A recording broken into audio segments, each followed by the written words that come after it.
Bro, damn that. Tisha got me this for Christmas. Sitting here, I'm telling you. So raindrops, Marsau had to go grab his bling because he said Los ain't about to be the only one blinging in this interview. Yeah. We own it. We own it, Carlos. Yep, we ready. I am done with you. I can't even do my introduction because you already making me laugh, which I know this is about to be a very... I'm gonna say like this all the time. Oh, you see it. So explain, well, before we get started with tonight's recap, what is your bling? What is that? Is that like Cleopatra? What is it? No, you know what? So this is, of course, Tisha got me this for Christmas. All right. And I'm gonna wear it like 3 or 4 times a year because I don't normally wear shit like this. But I love it. It's my babe. And she got it. Boom. And so what is the design? Yeah. This is, so we're coming out with a cigar, a black cigar. And in doing so, we're looking at our family crest. And in our family crest, we're thinking about different animals that kind of represent the Scots and on all different sides. And what we came out is the honey badger. Because you got to Google the honey badger. Explain that to me. What's the honey badger? A honey badger is kind of in the Wolverine family, but they're very intelligent. They're very tenacious. I mean, you'll see they have thick skin. They'll go up against a lion. They're clever. They kind of outsmart other animals, and so that's pretty fitting. Are you describing yourself? I'm a honey badger, baby.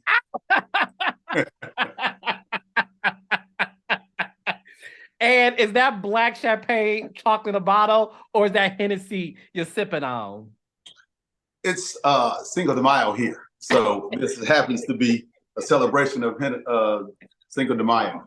Well, I don't drink, but I do a toast. So congratulations on... You don't drink? I don't drink. The thing, look, I have all this personality, all this energy, all of these jobs. So I got to be focused. I used to drink, don't get me wrong, but it's not for me. Oh, you know what?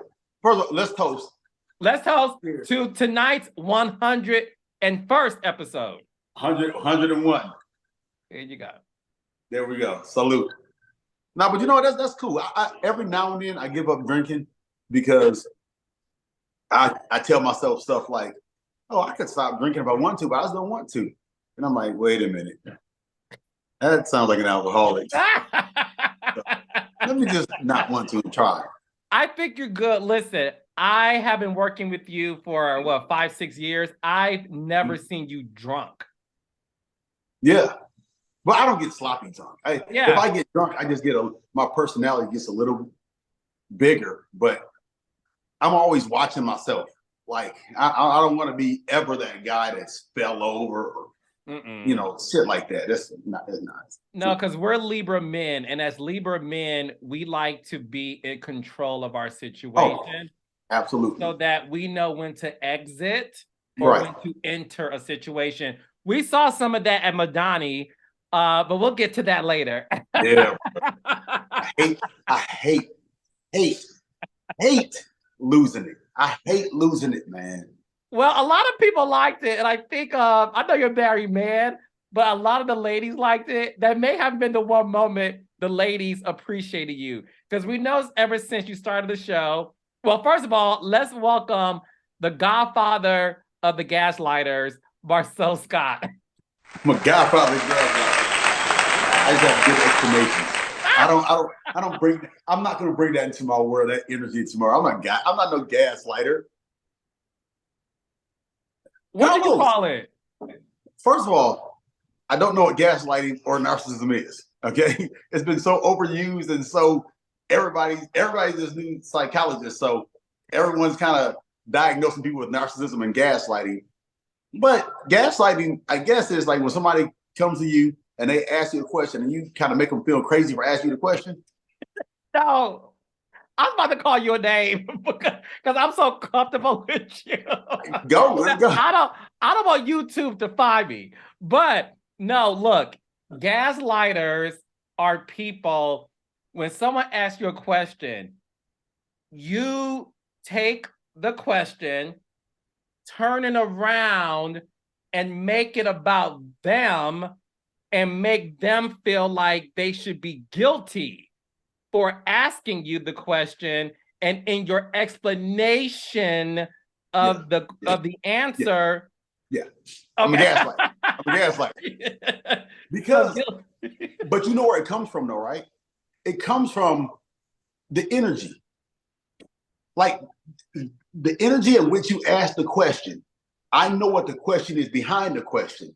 And so now I'm offended or by that question. I'm offended by your answer because you're gaslighting me right now. I want to listen. I never said this to you. The reason why I like doing this recap solo, not with your wife or with the cast significant other, is because I like to have one-on-one time with you guys. I never said this to you, but I'm going to say it now in front of the world. When I'm hosting the reunion shows, what y'all don't see, audience, Marsau stares me down because he is anticipating what my question is going to be. And the moment I even like get to the what, the when, the where, the how, and the why, he's already developing his answer and he is sitting on ready. I want you to know that when I'm hosting a reunion and I'm getting ready to ask you questions, you talk about an energy shift, you shift in your seat, and you be sitting on ready for me. Because I feel like in your mind, you're like, I saw Lowe's get all you mother effers the first time he hosted, the first time he hosted the reunion. And I'm going to come prepared moving forward. Oh yeah. But you know what the thing about it is though, Lowe's, I don't really, I have to be prepared to make my answer brief. But I know the answer because it's the truth. I just got to recall it. I don't have to have a good memory when you tell the truth all the time. Well, we'll see how the next 30 to 45 minutes go. But look, congratulations on having a hit show. You know, listen, you are a part of the reason why this show is a huge success. Your honesty and just being who you are has never been seen on television. And last week I had Kimmy on and we were recapping the casting process because Kimmy felt that no one mentions how y'all had to audition, that it wasn't like y'all were recommended and I said, okay, let's go. She was like, y'all interviewed other people. Right. You didn't like them. You met the rest of us. You liked us. And I said, oh, I didn't think people didn't know that. So let's go back a little bit. Talk to me about the moment you were even approached to be on television, because in your mind, being a Black boy from Pontiac, Michigan, did you ever think Marsau Scott will grow up to be on TV? Carlos, true answer, man. Didn't really care that much about it. I don't watch reality TV. And so I had no clue what it was. Right. And so I thought, oh, it'd be cool for us to be building stuff on TV. Like, that's all I thought about. I didn't dream of it. It wasn't a big wish for me. It wasn't like, oh, one day I'll be on TV. I watch movies and sports, you know, and so I never thought of it. I never knew what reality TV was until after season 1, you know, and I watched a few other reality TV shows, but I never knew. So no, I never had a desire. Matter of fact, Melometer got mad at me and they fired me from when they was first trying to do this other reality show, and they were like, because they were doing it, they were like, y'all gonna be in it, and everybody was like, oh yay, and then it was like, Marsau, we supposed to be filming today. I'm like, nah, I'm out of town, guys. They're like, fine, you fired. I'm like, okay. Okay. So that one that they pitched y'all, we were supposed to be in it, but I just kept missing it because I couldn't care less about it. That's the first time I'm hearing this. I never knew that because what they showed me were just them like breaking down walls and all this other stuff. So I was telling Kimmy that the moment I saw your casting tape, the moment I saw you say to our producer was, if the school calls and it's about the kids, I'm going to say, hold on, let me get my wife. It took something that small of a soundbite for me to say, this man belongs on television. Oh, word. Because up until that point, a lot of these reality shows were about women, the dynamics of women, the friendships of women. I wanted to do something where the men had a voice, and I knew that your voice was going to be so controversial because a lot of men think like you, my father included. My father is Marsau Scott. Like, my brother named Tone, he says Marsau is me. Like, he's even like, Marsau is the man. Everybody in the D be like, we all think like Marsau. I don't understand why he gets so much shit. We all think like him. Do you think you get a bad rap for being a husband and a father who low-key represents a large majority of men? I think so. I think that part of what they can identify is some of the stuff that on the surface they didn't like in a previous relationship. But one of those things that you have to respect. Like, you may not like it. They may see it and it may represent something that they thought they wanted to get away from, something that their husbands do. Like, a comedian can't tell a joke and all the whole audience laugh and no one identify with it. You know what I'm saying? And so people identify with it, but their challenge is they don't want to identify with the it's the same argument that married people have with their spouse at home. When we talk about roles and responsibilities, trust me, somebody cooks, somebody does this, and everybody wants to act like it's not a role, not a responsibility. But at the end of the day, humans, we fall into those categories, but they don't like it. Well, I think they don't like it because it doesn't go with this new narrative, right? I'm from Detroit, right? We're both from Michigan. We're around the same age. I grew up in a household where my mother was a housewife and my father worked at Ford Motor Company.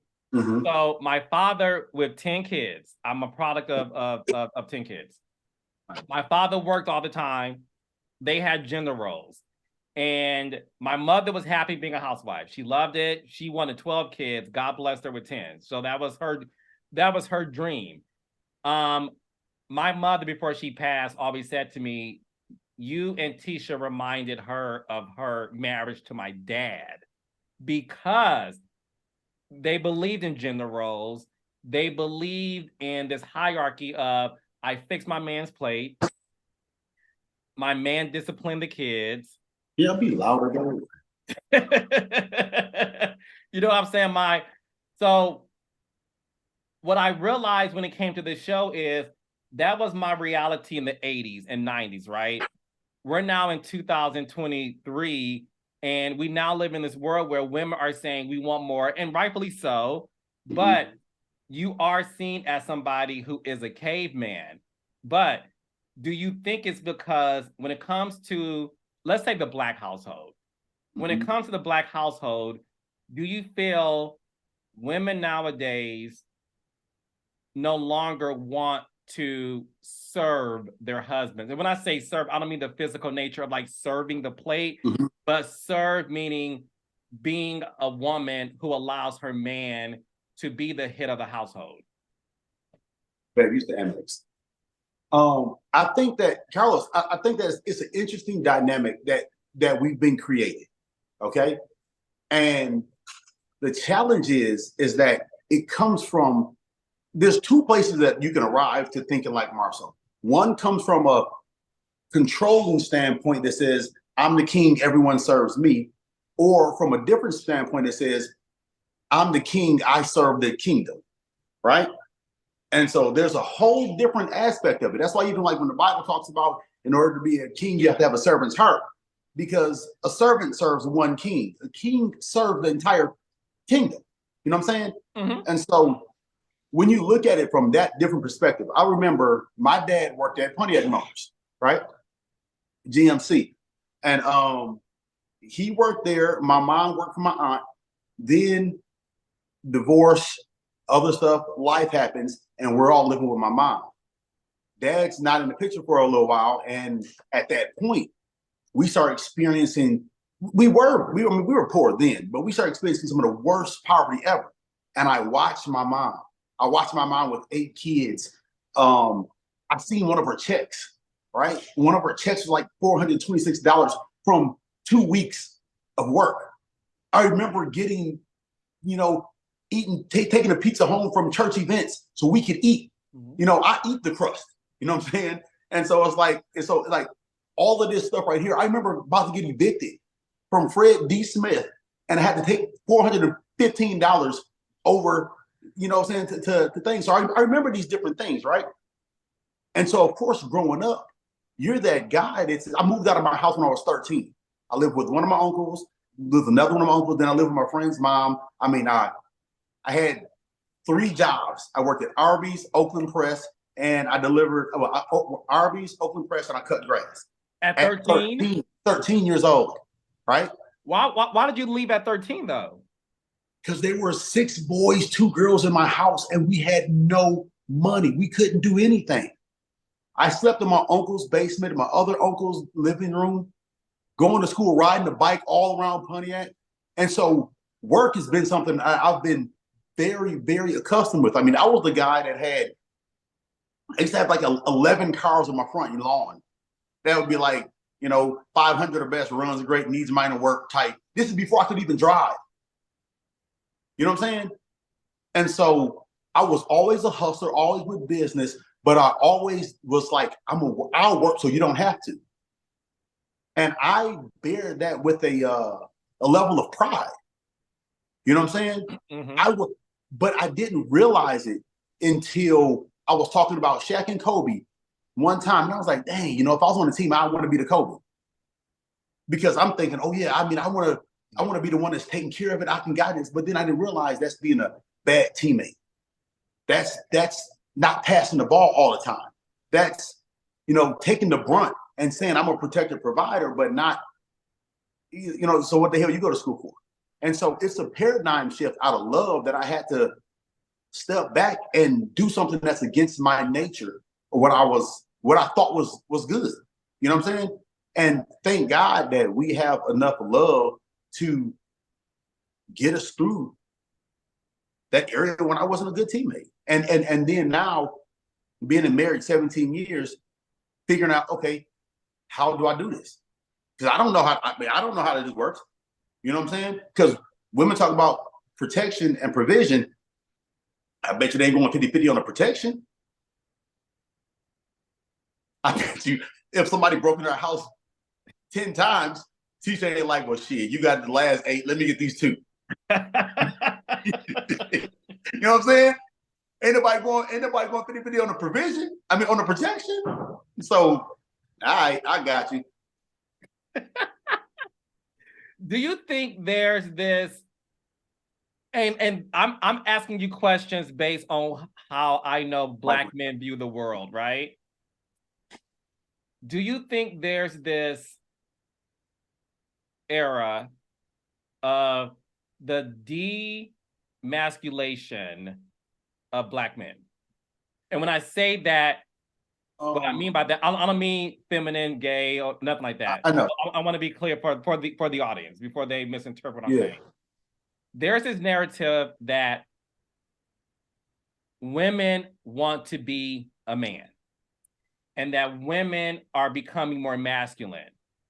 And due to these women wanting to be a boss, and I don't need no man, I can do this myself. Mm-hmm. Do you think that is what's causing marriages not to last? Because no longer do a woman want to play her role in terms of being a feminine woman, allowing her man to be the head of the household because you want to change the tire, you want to boss up on me, you want to do all these things and emasculate me in the process? Well, look, I think that it's a victim of, and unfortunately, because I have a lot of respect for single moms, I think there's an issue with that, because a lot of women, at the same time, they're nurturing and they're nurturing to their sons, right? And at the same time, they're raising their daughters so she doesn't need this. They're raising their daughters to be independent.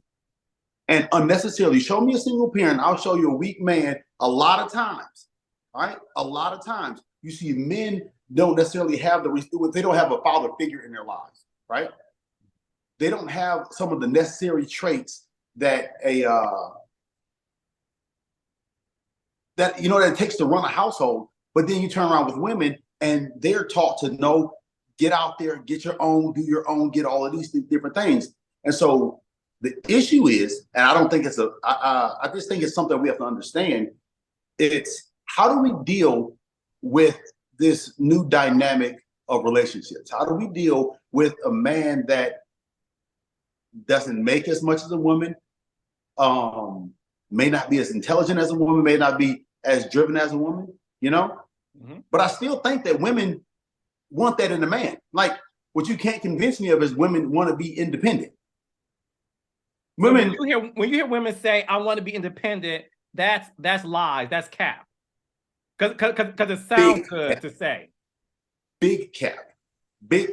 All right. For every woman out there that's making $200,000-$300,000, all she wants is a man that makes more. All right.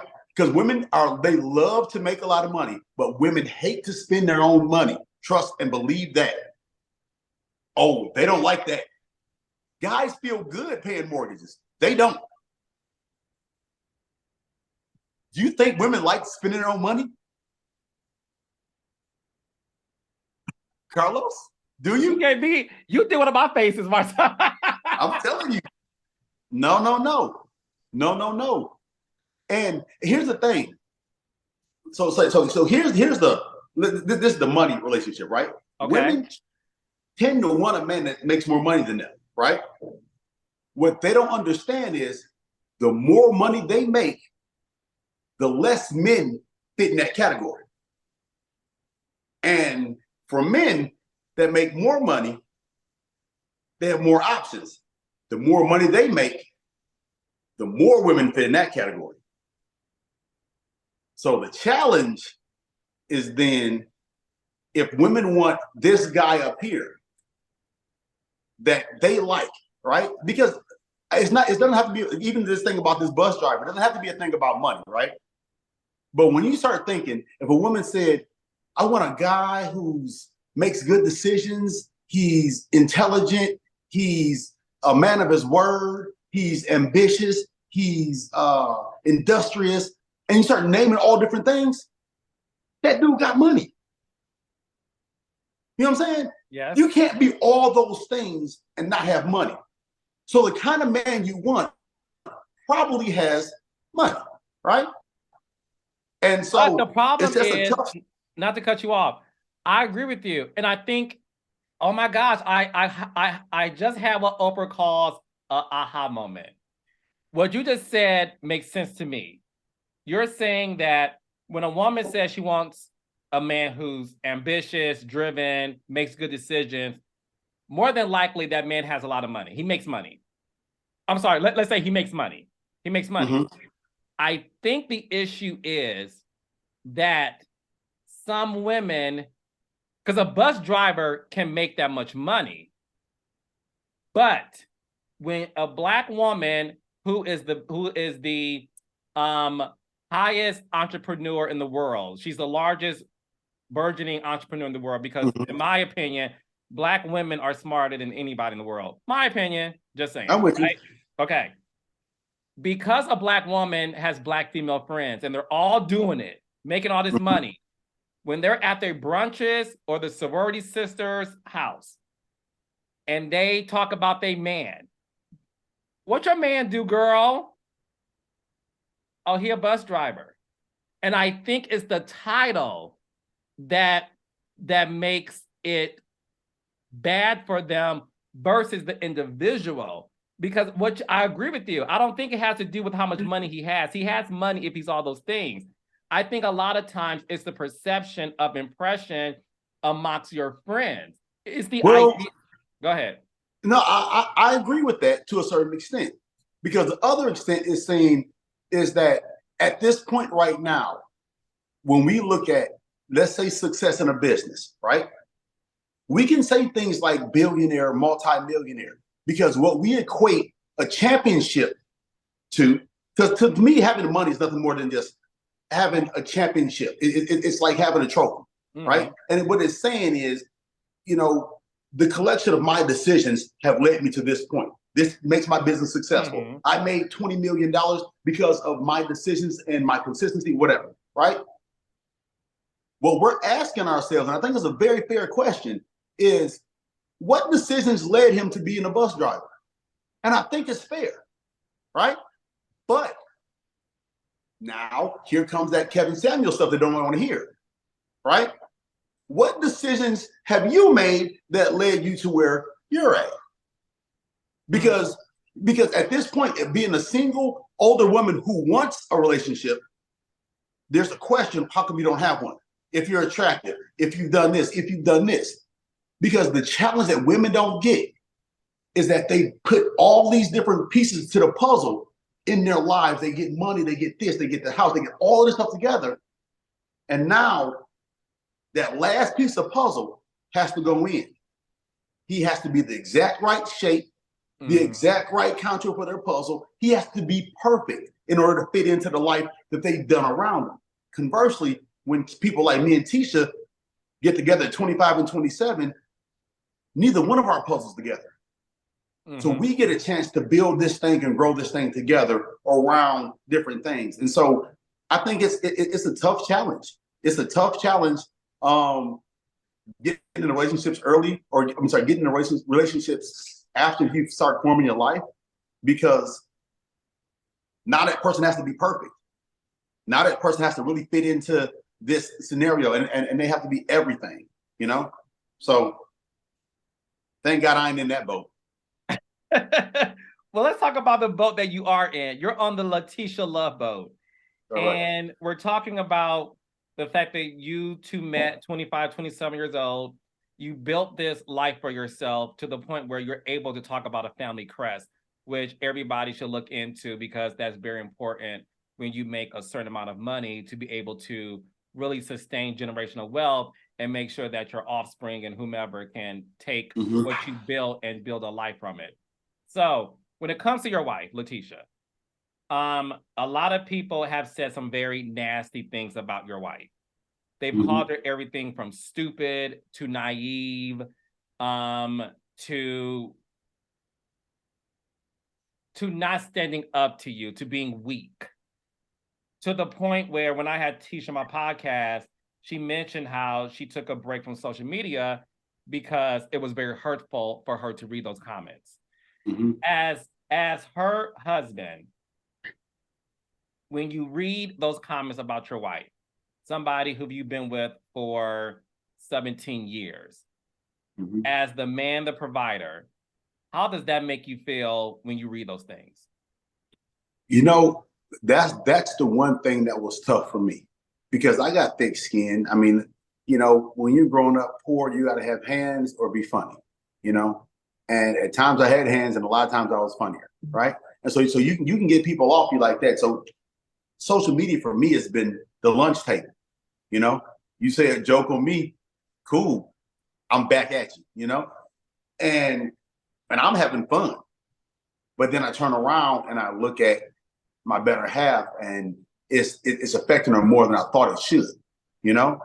And that's a growth thing. That's a thing that no human's capable of that. I don't care what nobody says. All right, number one, people read the comments. Bottom line, they fucking read the comments. All right. And two, people saying good things about you make you feel good. People saying bad things about you, especially when it's a collection of them, you don't feel good, right? And what you have to learn is how to allow your opinion of yourself to be greater than their opinion. But it was a tough situation. It was a tough situation. Like we would have great summers and great beginnings. And then as soon as the show started airing and we started getting things, we'd get into this little area. And I watched her fight through that for the last 3 or 4 years, well, for first 3 or 4 years. I went through it for about a week, and she went through about 3 or 4 years. And to see her go through that and emerge into a more beautiful. Talk to me, not to cut you off. When you say go through that, what does that look like? I'm saying is that like is it depression? Is it in the bed? Is it crying? It's not crying. It's not outward, but you being around somebody this long, you know the energy. Bottom line, right? So you know what's really we're having arguments that we never had before, and then what's worse is like when we're filming, right? What's worse is that I'm not talking to my wife. I'm talking to the person acting as Marsau's wife. Not making sense? Explain that to me. No, I want to go there with you. Explain that to me. It's a looking glass self. And so everybody, I watch all my castmate students, right? Some do it to more extent than others. What they do when they get in scene, they look at it and they ask themselves, what is everybody going to think about this scene? And then there comes an overreaction. And so reality TV is real, right? And it's real to the point of even when something may not be totally, you got to tell a story. It's what would you do if, and what would you do if this right here? So the same time that someone may say this word right here, they might call you a bitch and you don't think twice of it. When you're being recorded, you can't let them call you a bitch in front of everybody. So now this is your reaction, how you do that. So when I'm so happy we're having this conversation. Number one, you're right. So what I tell my raindrops, Marsau, is I call it, there's various degrees of this when you are a reality star, but I call it the red light special because it's when the red light comes on that camera and you sort of transform a little bit. You sort of, you're activated a little bit more, right? And sometimes you're having conversations and you're saying things with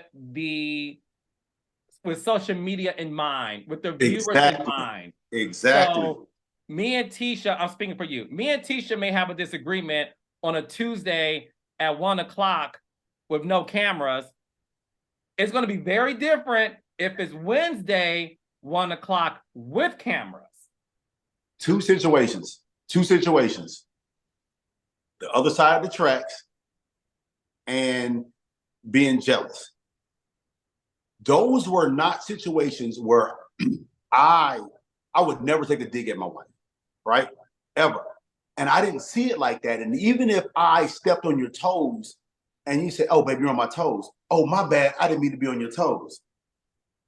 But when I step on your toes and you punch me in the back of the head and I don't even know I stepped on your toes, now we're like, why'd you hit me? And even though I created the first offense, that offense was incidental, right? And even if it's wrong, I'll never say it again. I did not mean that. It's not what came out. I mean, it's what came out, but it's not what I meant. The reaction that I got was a videotape reaction. And so what's been troubling what's been challenging with me a lot of times is that it's like, and it hasn't been this way until like the last couple of years. It's like, I'll say the first year we did it, then a couple of years it's been kind of like, who am I filming with, dog? Like this ain't us.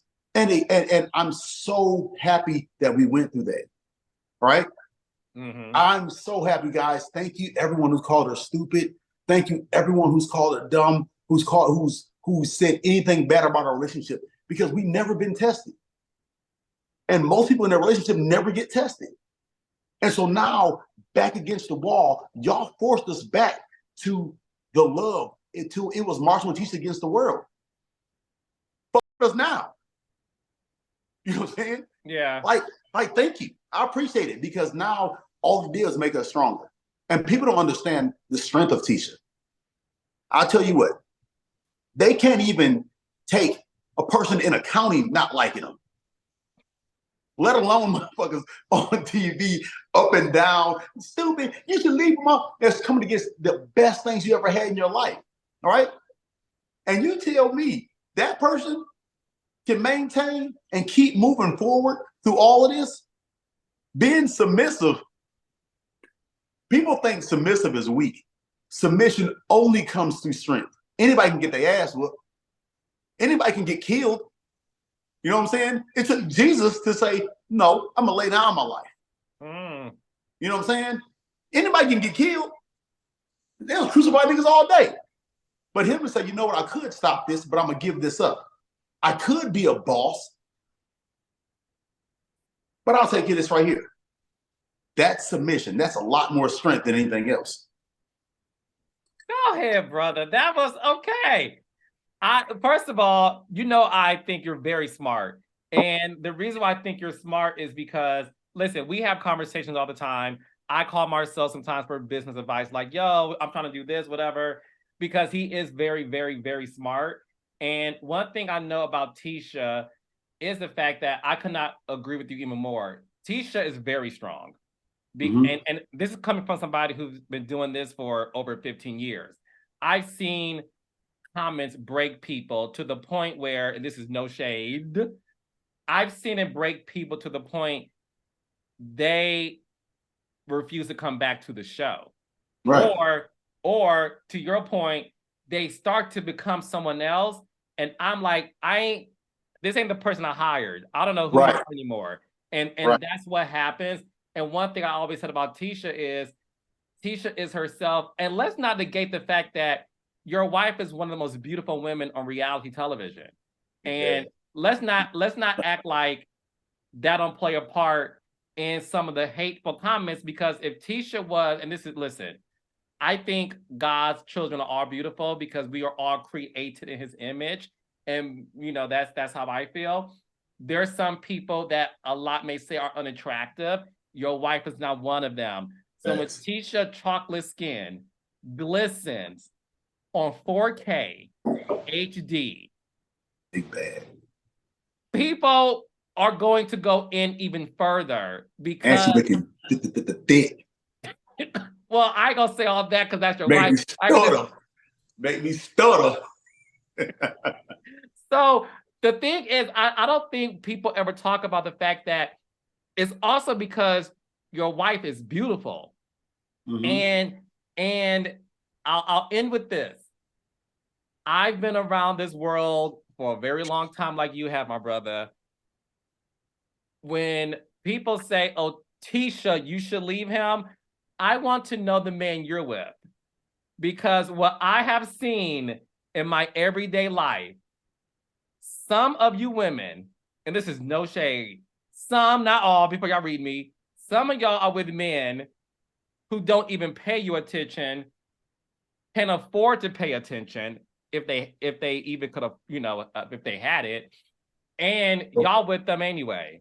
So if she likes it, my point is we all love it. And apparently something's working, because right now, Marsau, you literally have a multi-million-dollar business, courtesy of building these businesses and making sure that you allow this platform to promote it too.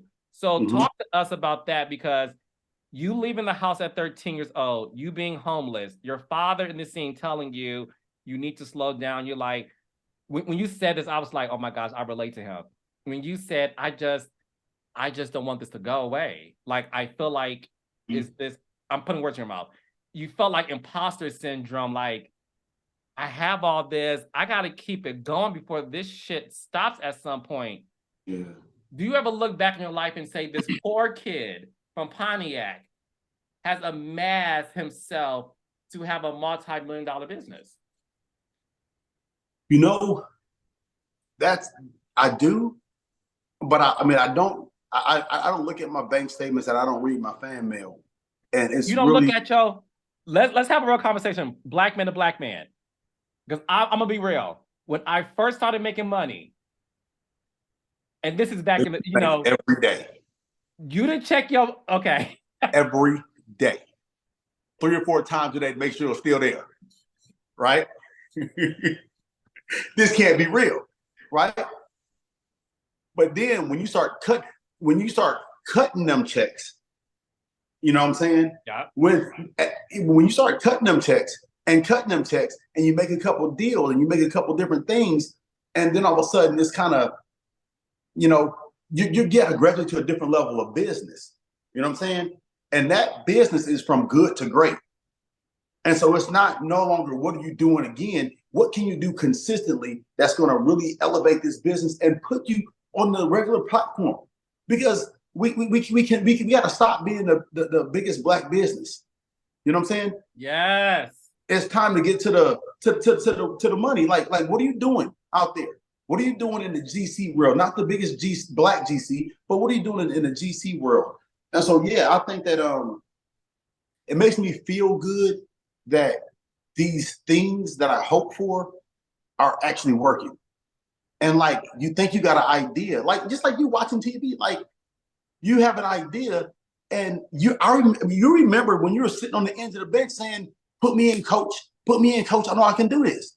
And seeing you out there, and at first it was a joy just to be on the floor, and all your family was there for the first game you're starting.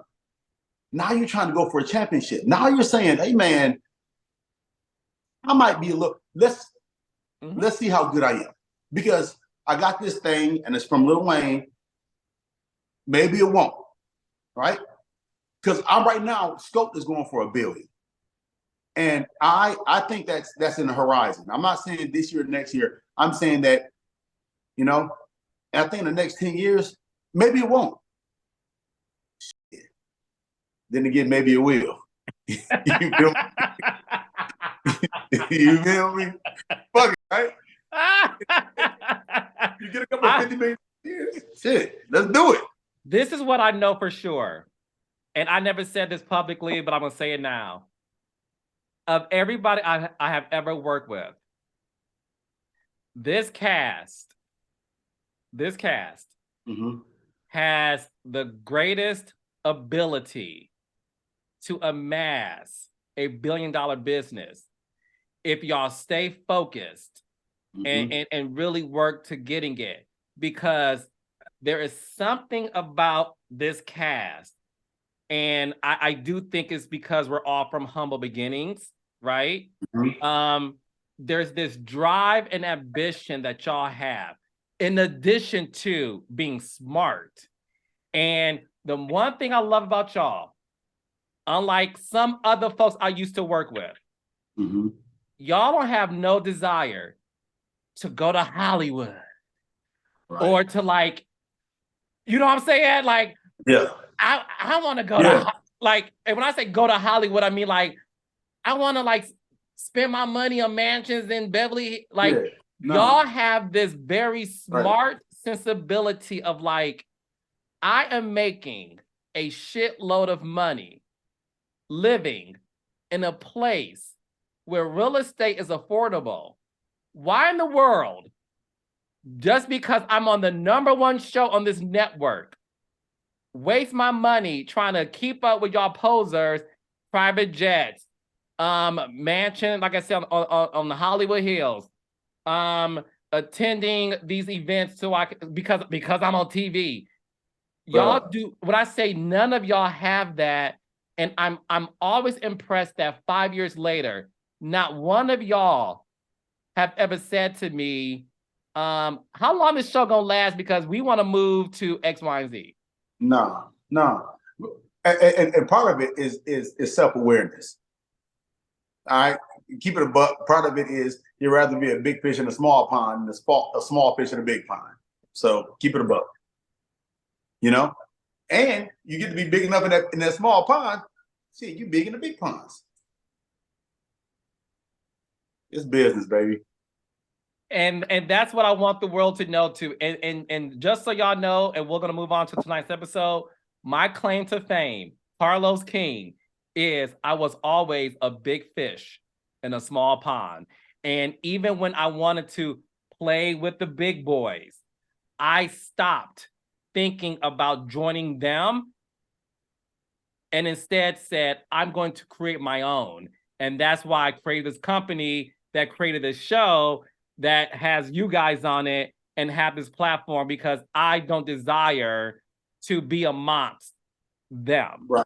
Hey, Carlos, I called you a year ago, right? I called you a year ago. Me and T were down at the F1 race in Miami. Yeah. And you had landed some kind of deal. I forget what it was, right? Uh-huh. And God, don't make me cry. Yes. Okay, go ahead. Go. Remember that? Yeah, go I ahead. called you and I was like, I said, tell Los. the story. I called you because I got this feeling. I was like, Los, let me tell you something, dog.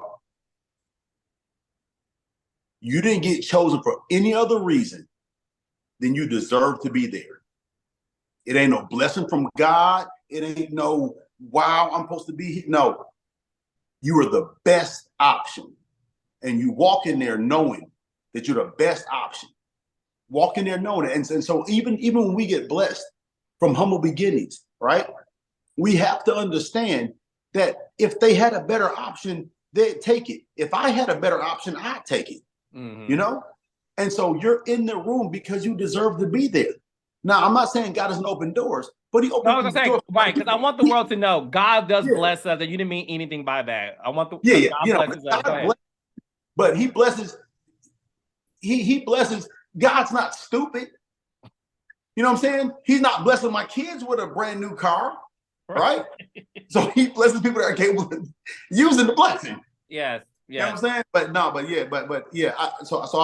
do want to give you your flowers, man. I love to see, all right, when we agree, when we disagree, no matter what. I love to see someone who believes in themselves and is dedicating their lives to it and pursuing every passion. Those are to be successful people. I appreciate that. I thank you for that. I forgot about that. You're right. And the one thing you said to me that I won't ever forget, Marsau Scott said to me, and I felt, listen, I didn't say this to you. I felt some kind of way when you said this to me.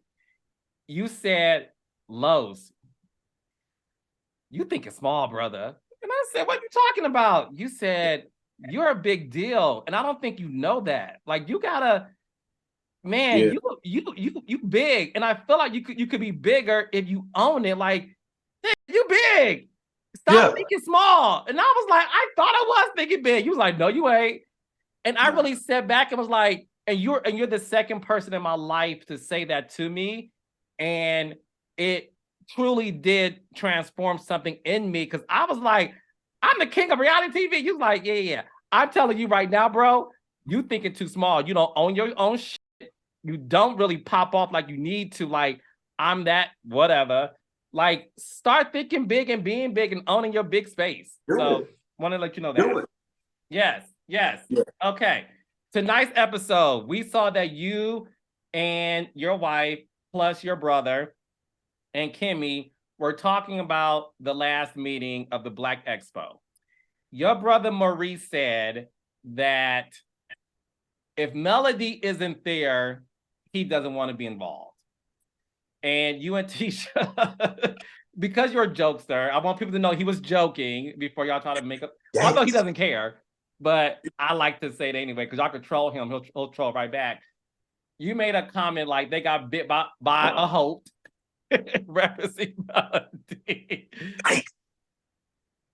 How did you feel knowing that your own brother felt like, well, damn, we need Melody to be a part of this, and if it's not all of us together, is the Black Expo even worth pursuing? Dude, it reminds me of Michael Jackson Thriller, when all the zombies are coming around and you look back and then he done turned into a zombie too. You like, God damn, bro. Not you too, man. Wait, so is Maurice a Melometer? I think, bro. Like, bro, what we doing, dog? Like, what we doing, bro? Like, man, come on now. I'm looking at him like, gasp. This dude done changed. It's like, I was like, bruh, not you too, man. Come on. He done got a little shirt that says Melometer. Damn. Yo, Maurice, I didn't know you were a Melometer, bro. Like, bro. So welcome to the club. Dog, man. The Twilight Zone for real. I'm like, bro, this guy is killing me, man. You know? I'm like, man, all right.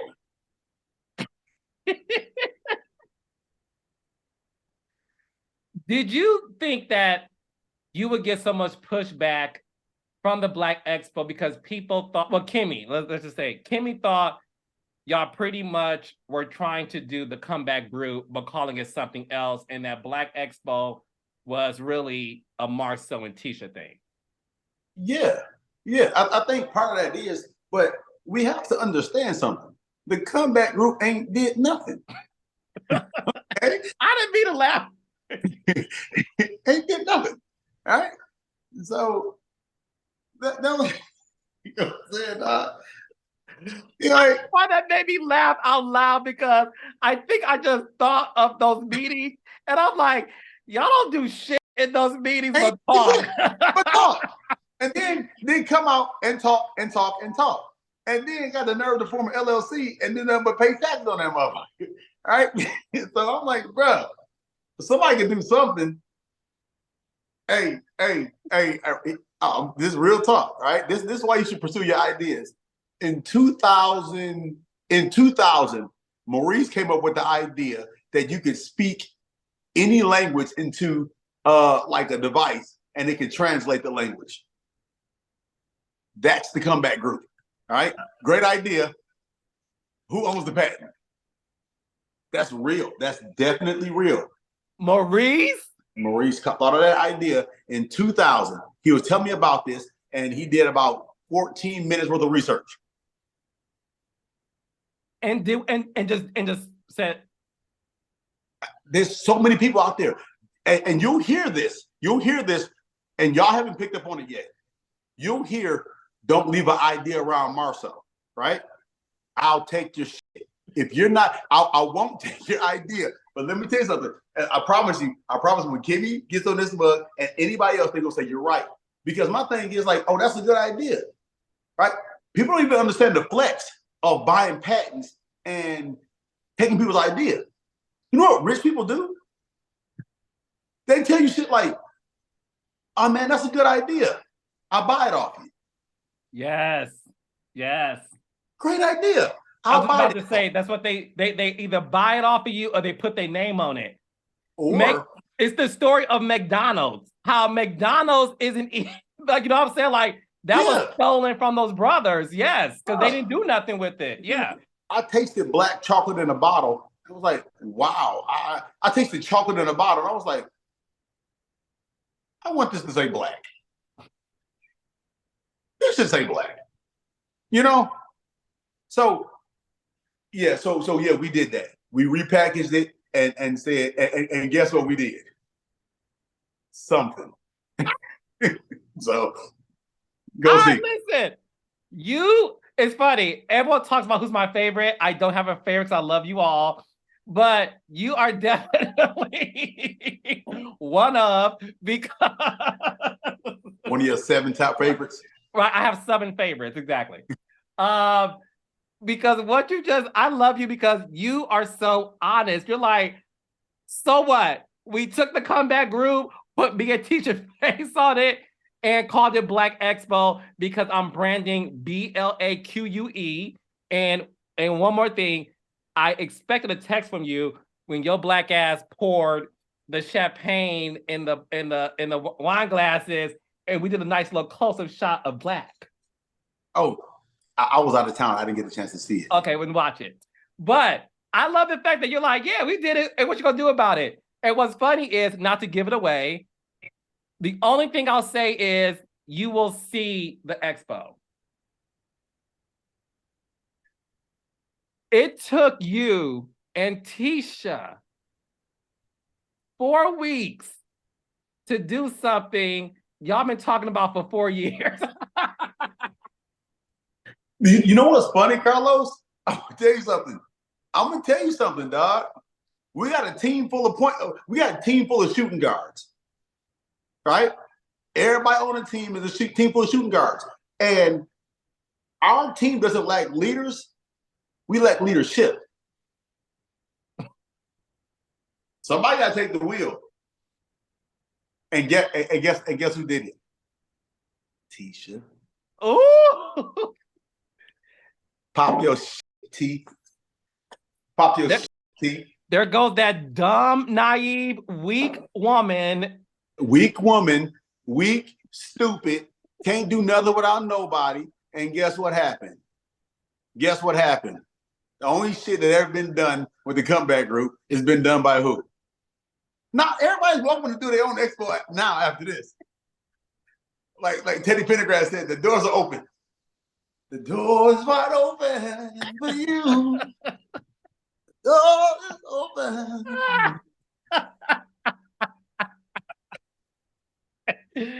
So look, before I let you go, one of the biggest scenes tonight's episode, I enjoy seeing you help Martell studying for his test, right? To get his license, his general contracting license. And in those conversations, he talked to you about the challenges he has with co-parenting, right?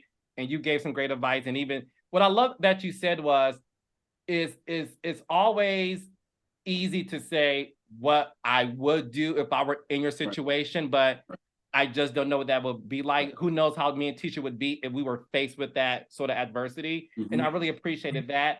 We saw tonight, Martell I don't want to put words in, I don't want to say words that can be, misleading, but they're going to take it anyway. They're going to take it anyway. No matter what I say, it's going to be the top story. Okay. Martell attended his daughter's birthday party. He wasn't invited because Melody wanted to keep it just for the family, not have any drama in there, because when they're in the same room, as we all know, producers, friends, when they're in the same room, anything could happen. You just don't know. So she wanted to just have it for there. To me, it's a very, very tough situation because I've been blessed to not be the product of divorced parents. So I don't know what the right or wrong thing. I just don't. I don't know. And that's the reason why I literally do not judge anything they do. And I do mean that. I don't call them saying you should have done that. Ask Mela Martell. When it comes to them parenting, I don't say shoulda, woulda. That's for them to decide what's best for their families and to not get involved. You being friends with them, did you ever think, as close as they were, that things would be where it's at now? Los, I'm gonna tell you, two things. One, Tisha was at the party, which is, if Tisha gonna be at the party, shit, you might as well bring Martell. But no, but I understand, because what Tisha and Mel have, that conflict they have, is extremely trivial. Yes. Extremely trivial, to the point where they could get into it, but there's nothing deeper. There's nothing under the surface. No. Right? It's a big, long scratch, but nothing's deep, right? With Mel and Martell, because you have love, right? You have so much hate. You have to have love to have hate. And you've got so much animosity that I know that we're not getting the full story. Okay? I know that you're not getting the full story. We're not getting the full story, because no one can, on the surface, fight this long. Right? I never, they're as much as they strayed away and the friendship strayed away, there was a friendship before we started filming, and they were us.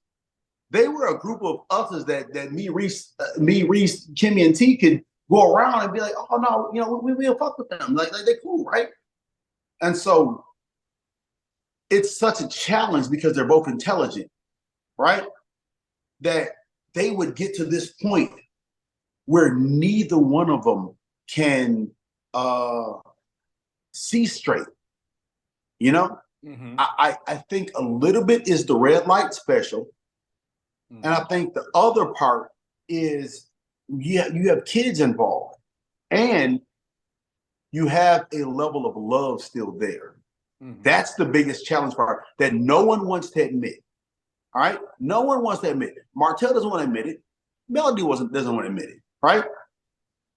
You don't keep playing these games with somebody that you don't feel an inkling for. And my thought process is this: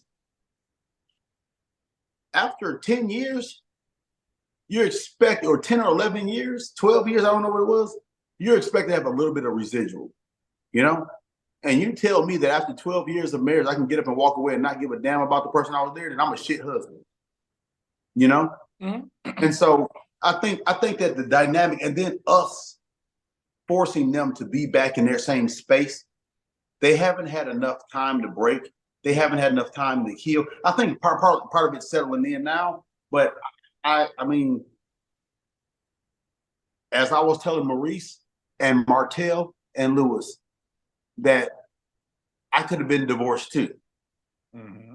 But shit like this makes me look at the shit I'm looking at in real life and saying, maybe I can figure this thing out. Mm-hmm. You know what I'm saying? Mm-hmm. Because I'll be damned if, you know, Tisha doing whatever, or me catching Tisha cheating on me again is going to put around. Again? I'm around. I can't even finish my joke. But me catching Tisha cheating on me again is gonna make me like, no, I can stick this thing out. You know what I'm saying? I'll be that stupid dude. No, I'm glad you said that, because I do think that at the end of the day, I know this to be true for you guys. It's definitely true for my heart. And I know it's true for a lot of people, that at the end of the day, we all want what's best for them, whatever that means. And that's why I have even stopped saying like, oh, work things out, get back to, because I think it's disrespectful. So I've stopped saying that. I've apologized to both of them for saying those things. I think it's disrespectful. Yeah, right? It is. I mean, yeah, like, you're not going to tell somebody that death is one thing, but divorce, they chose to get divorced for a reason. Yeah. You're not going to say, I hope y'all get back together. Why? To go through that? Exactly. Go through the worst I've had in my life? Yeah. Like, no, I'm not. Why would I ever? But truthfully, she can't. They can't get back together. You know what I'm saying? You're going to have a scarlet letters that say fool across your forehead. Unfortunate truth. You know, it's a glass that's been thrown against the wall and shattered. Would you put together the pieces and glue them back? I ain't gonna hold. If they get back together, they got the best love since Mary and Joseph. A nigga that believed his wife was having the son of God. I just love that you know the Bible. I hope that people watch this interview and learn a lot about you, because one thing I know for sure is, listen, you're a jokester, you're the class clown, you're the comedy relief, you like to troll, you don't take anything personally. No, I love the fact that you said, I've been on the show for X amount of years. I had 1 week where I was like, this is crazy. And that 1 week you were like, I'm done with it. And that's why I love having you a part of this show, because at the end of the day, I know that you show up, you show out, you do what you got to do, and you're creating generational wealth so that one day your son, your namesake, you know, in a perfect world, because every father's dream is for their son to take the reins of what they built for the family. So I want that for you. Although I do think Macy is going to be. It's Macy. It's Macy. It's Macy. Hey, my son don't even. But you know what? They all have. We just got a trust fund for them, and that's what it's about. That's what it's about. You know what I'm saying? If you ain't named in my trust fund, I couldn't care less about your opinion. Yeah. You know What y'all don't know is I'm more like Marsau than any other guy on the show. But anyways, let's move on. Marsau, where can people support Black, buy the chocolate in the bottle. If they want to work with you in business or rent out some of the real estate you have in the plaza you're building, where they can find you, reach you, and all those things. So just to follow me is Marsau, I think it's _S or Marsau _Scott on Instagram. Marsau Scott is on all platforms. So here's the thing. One, if you want, we're revamping the website, but it's gonna be blackcigarlounge.com, where you guys can look at some of our new endeavors. You can, we're renovating and we're doing a new Black. And so you can look at that. You can purchase chocolate in a bottle, that or blackbottles.com. We're revamping right now as well. Scott Realty Co., not company, scottrealty.co is where you're going to be able to find space rental if you're looking for developments and things like that. That's what Tisha. Scopeindustries.com. Here's the thing. We have a strategy, all right? And entrepreneurs need to understand this, and contractors need to understand this. We have a strategy. We've adopted it from other companies because I don't let ideas fall to the ground. And this is going to be very, very solid. Right now, we're working in about 5 states. And we're forming strategic partners all over the place. And so our method of construction is growing as general contractors, as franchisors, as franchisees, as partnerships, holding companies, and a lot of different things. So we're about to see business that's been done on this $10 billion, $6 billion scale being done like this. So right now, this is the industry that you want to be a part of. We're growing and we're really making things happen. So I encourage you guys, Scope Industries, come mess with us, Black LLC. We're building, we're doing some other stuff too. So thank you, Carlos. Thanks for the platform. I appreciate it, man. I'm proud of you. Anytime. I love you, brother. Thank you for being a part of this amazing show, for making it a success. And I will see y'all soon. Don't make me come back down to Huntsville again. No, you're not. We good. Y'all, no, right? Look, knock on wood. Y'all good now. Good. We be good. And look, Carlos, y'all gonna make me feel bad. I done told his whole bottle. And no, he's not an alcoholic. All right, love you, brother.